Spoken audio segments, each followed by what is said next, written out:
भारत माता की, भारत माता की, भारत माता की। वंदे वंदे वंदे।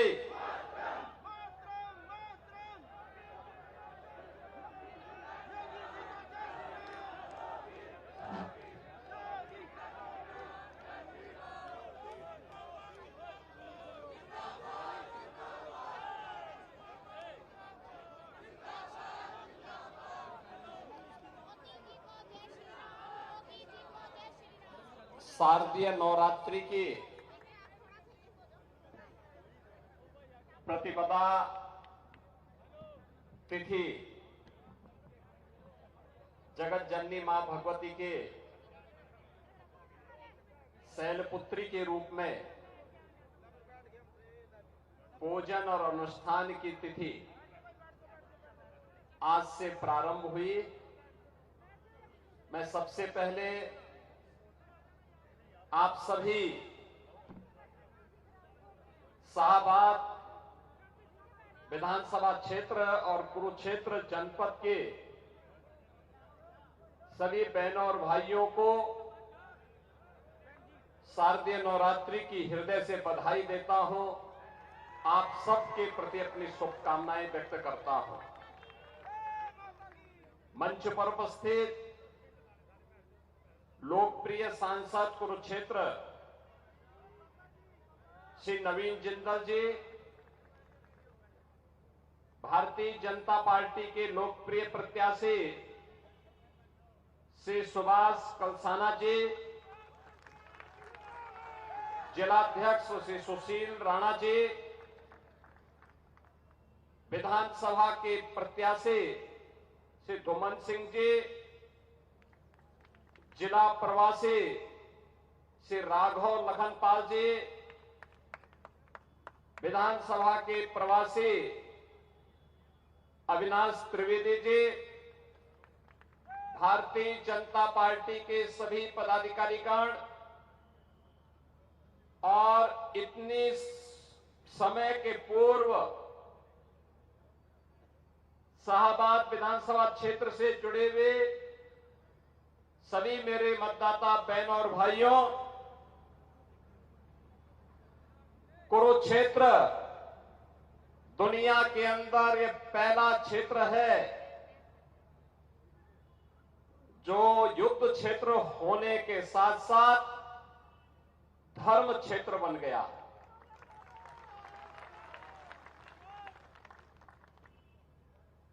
धर्म क्षेत्र इसलिए बन गया क्योंकि सत्य, धर्म और न्याय के लिए महाभारत का युद्ध हुआ था। भारत के ज्ञान विज्ञान की अपूर्णीय क्षति हुई,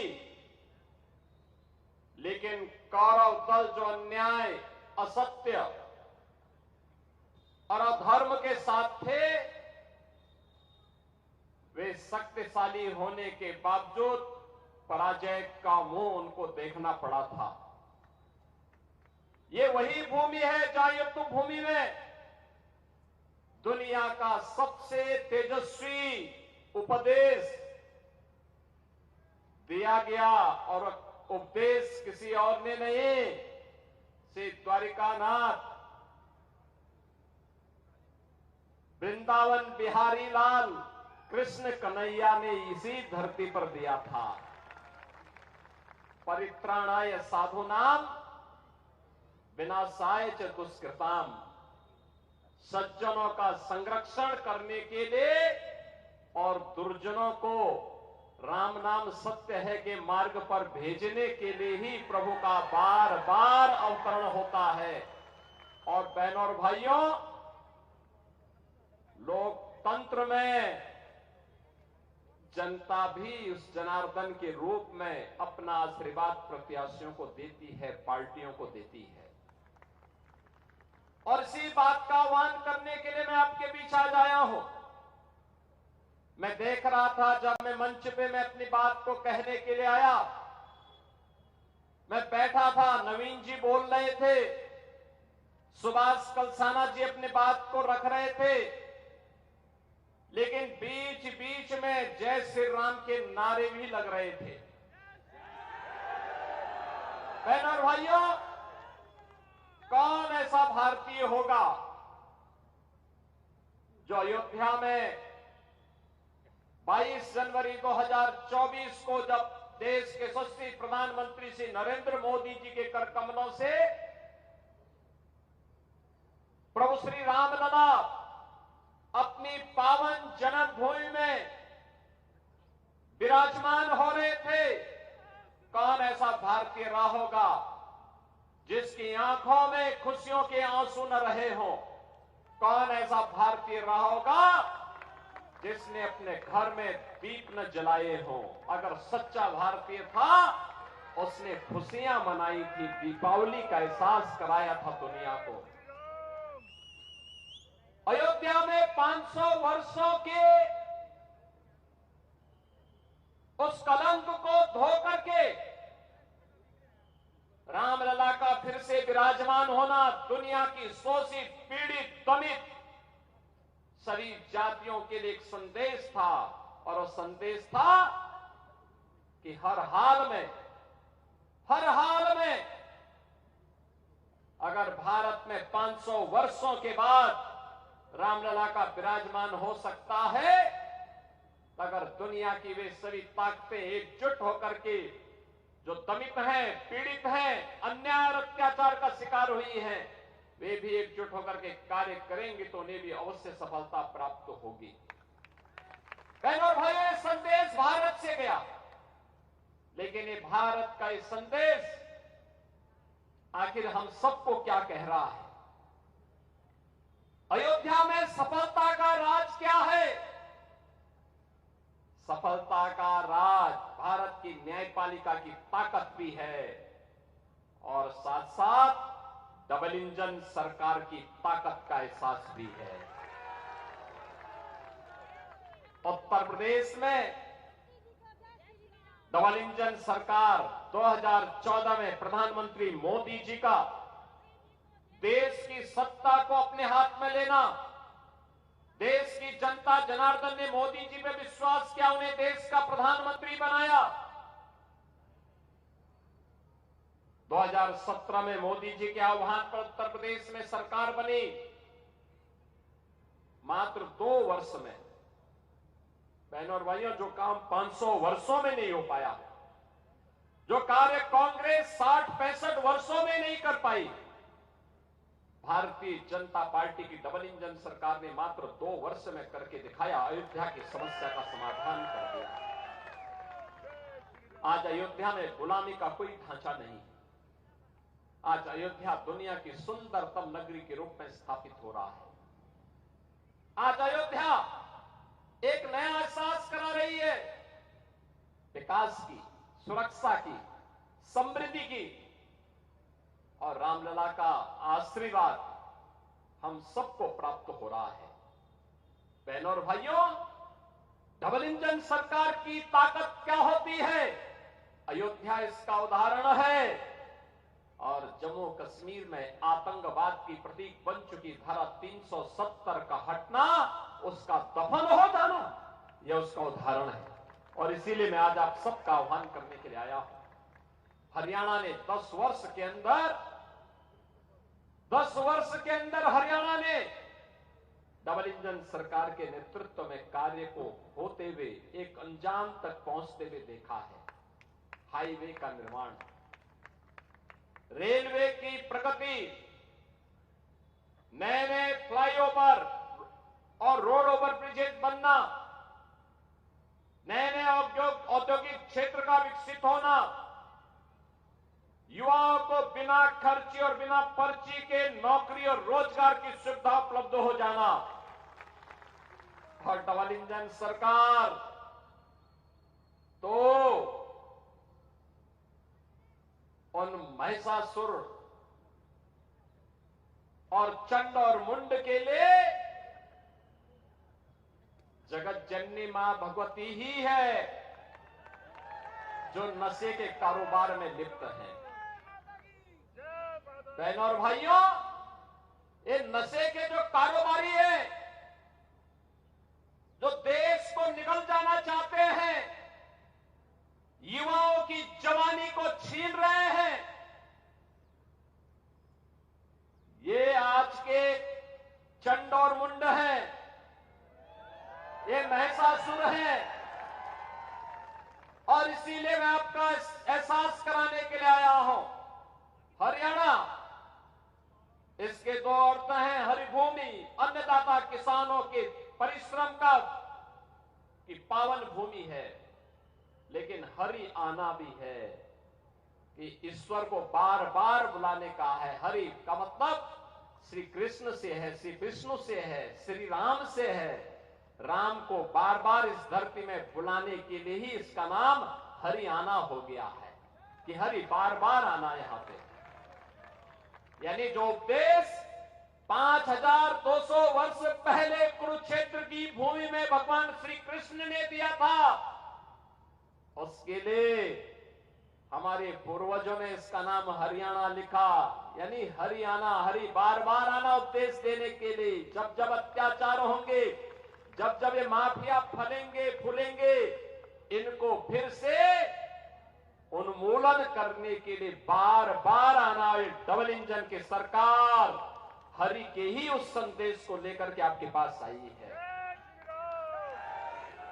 बहनों और भाइयों, ये ड्रग माफिया हो या खनन माफिया, ये भू माफिया हो या पशु माफिया, ये संगठित अपराध में संलिप्त माफिया हो या कोई भी माफिया, ये समाज के लिए समाज के विकास का सबसे बड़ी बाधा है।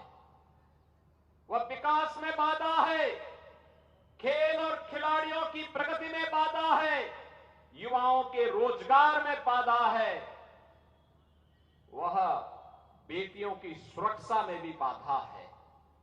और इसीलिए मैं आप सबको कहने के लिए आया हूं, भारतीय जनता पार्टी की डबल इंजन सरकार ने हरियाणा के अंदर प्रधानमंत्री मोदी जी के मार्गदर्शन में पूरे हरियाणा के अंदर श्री मनोहर लाल खट्टर जी के नेतृत्व में पहले और आज से नायब सिंह सैनी जी के नेतृत्व में विकास, सुरक्षा और सुशासन की एक नींव को मजबूती के साथ आगे बढ़ाने का काम किया। आज उसका एहसास हरियाणा में देखने को मिलता है। यहां विरासत भी है तो विकास भी है। कुरुक्षेत्र का जो विकास हो रहा है वह हम सबके सामने है। और मैं तो आपका हृदय से धन्यवाद करूंगा कि लोकसभा चुनाव में तमाम अफवाह के बावजूद कांग्रेस के द्वारा, आम आदमी पार्टी के द्वारा तमाम अफवाह फैलाई जा रही थी, उस अफवाह के बावजूद आप सबने भारतीय जनता पार्टी पर विश्वास किया, प्रधानमंत्री मोदी जी पर विश्वास किया और अपने लोकप्रिय सांसद के रूप में श्री नवीन जिंदल जी को कुरुक्षेत्र लोकसभा सीट में फिर से यहां से सांसद चुनकर के भेजा। बहनों और भाइयों, अच्छा जनप्रतिनिधि जनता को जनार्दन मानकर के उनकी सेवा करता है। नवीन जी और मैं 2004 से 2014 तक लगातार एक साथ सांसद थे। मैंने उनकी कार्य पद्धति को देखा है। भारत के आन बान और शान के प्रतीक भारत के तिरंगे को हर परिवार अपने घर में लगा सकता है और इस प्रतीक को अपने पास भी सिंबॉलिक लगा सकता है। इस लड़ाई को श्री नवीन जिंदल जी ने सुप्रीम कोर्ट तक लड़ करके फैसला करवाया था। उनके स्तर पर किए जाने वाले तमाम कार्य, कहीं स्पोर्ट्स के लिए, कहीं स्वास्थ्य के लिए, कहीं शिक्षा के लिए, कहीं रोजगार के लिए, कहीं स्किल डेवलपमेंट के लिए, यह एहसास कराता है कि हर जनप्रतिनिधि अगर इतना ही जागरूक होकर के कार्य करने लग जाएगा तो बहनों और भाइयों, नौजवानों को एक नई मंजिल मिलेगी आगे बढ़ने के लिए। और उनका सहयोग देने के लिए उसी तर्ज पर एक ईमानदार, कर्मठ विधायक भी आपके पास होना चाहिए। और इसके लिए भारतीय जनता पार्टी ने शाहबाद विधानसभा क्षेत्र में श्री सुभाष कलसाना को अपना प्रत्याशी बनाकर के आपके बीच उतारा है। बहनों और भाइयों, सुभाष जी पेशे से एक शिक्षक हैं, एक कॉलेज में लेक्चरर है, पढ़े लिखे हैं, सज्जन है, शिक्षा के महत्व को जानते हैं, नशा नाश का कारण है ये भी जानते हैं, खेल और खिलाड़ियों के महत्व को समझते हैं। विकास कैसे होना है? जब ये दोनों डबल इंजन मिलकर के, हरियाणा की डबल इंजन की सरकार और केंद्र की सरकार मिलकर के कार्य करेगी, तो वह विकास आपके द्वार तक पहुंचेगा। तब सड़क बनेगी, तब बिजली आएगी, तब पानी मिलेगा, तब औद्योगिक क्षेत्र विकसित होंगे, तब सरकारी क्षेत्र में और निजी क्षेत्र में रोजगार मिलेगा। इसके लिए डबल इंजन की सरकार होनी बहुत आवश्यक है। बहनों और भाइयों, यहां पर आज जो हमारे इस जनपद के प्रवासी प्रभारी के रूप में राघव लखनपाल और प्रवासी प्रभारी विधानसभा से अविनाश त्रिवेदी जी हैं, ये दोनों उत्तर प्रदेश में सांसद और विधायक के रूप में काम कर चुके हैं। उत्तर प्रदेश के अंदर 2017 के पहले कैसी सरकार थी आपको एहसास होगा। हर दूसरे तीसरे दिन दंगे होते थे, गुंडागर्दी चरम पर थी, बेटी सुरक्षित नहीं थी, व्यापारी का कोई सम्मान नहीं रह गया था, नौजवान को नौकरी नहीं मिलती थी। आज आप जाके देखिए यूपी के अंदर जितने बड़े माफिया थे, गुंडे थे, ये सब गुंडे और माफिया या तो जेल में है या राम नाम सत्य है की यात्रा में जा चुके हैं।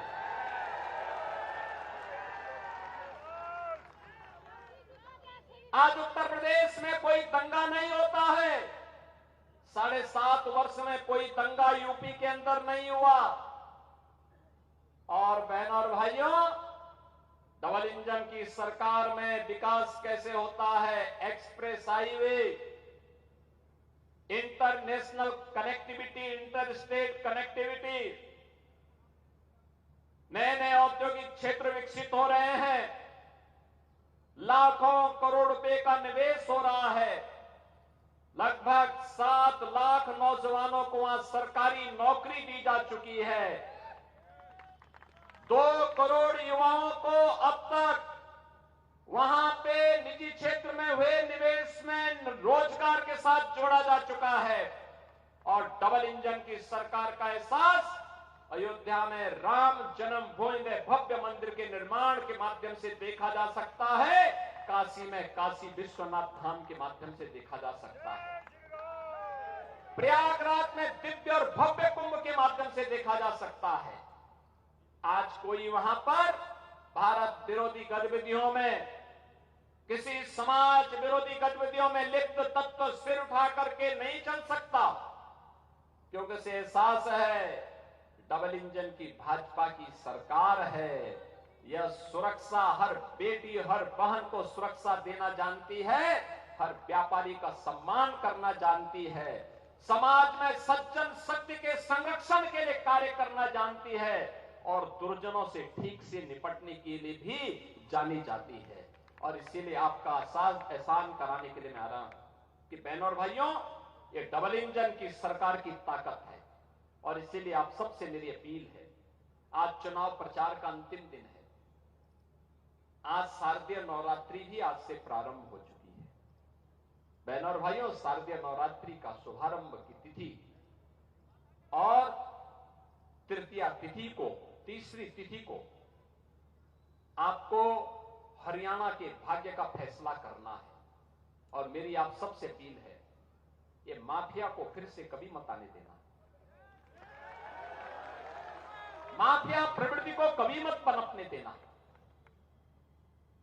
ये आने वाली पीढ़ी के भविष्य को खराब कर देगा, देश के भविष्य में सेंध लगाने का कार्य करेगा। ये माफिया, चाहे वह ड्रग माफिया हो, माइनिंग माफिया हो, कैटल माफिया हो या किसी भी प्रकार का माफिया, इस माफिया को कतई बर्दाश्त मत करिए। हरियाणा तो खेल और खिलाड़ियों की धरती है, ओलंपिक हो या एशियाड या कॉमनवेल्थ गेम्स, सर्वाधिक मेडल देश के लिए हरियाणा का जवान लेके आता है। और इस अपने रिकॉर्ड को बनाए रखिए। एक विकसित हरियाणा के लिए, एक धाकड़ हरियाणा के लिए सुभाष कलसाना आवश्यक है। और इसी के लिए कमल चुनाव चिन्ह पर 5 अक्टूबर को भारी बहुमत से उन्हें विजयी बनाने की अपील करने के लिए मैं आपके पास आया हूं। श्री सुभाष कलसाना को चुनाव जिता करके भेजेंगे? दोनों हाथ ला करके मुझे आश्वस्त करिए, जहां तक आवाज पहुंच रही है मेरे साथ बोलेंगे। आपकी आवाज चंडीगढ़ तक भी पहुंचनी चाहिए, आपकी आवाज दिल्ली और लखनऊ तक भी पहुंचनी चाहिए। इतनी जोर से बोलेंगे, भारत माता की, भारत माता की, भारत माता की जय श्री राम, जय जय श्री राम।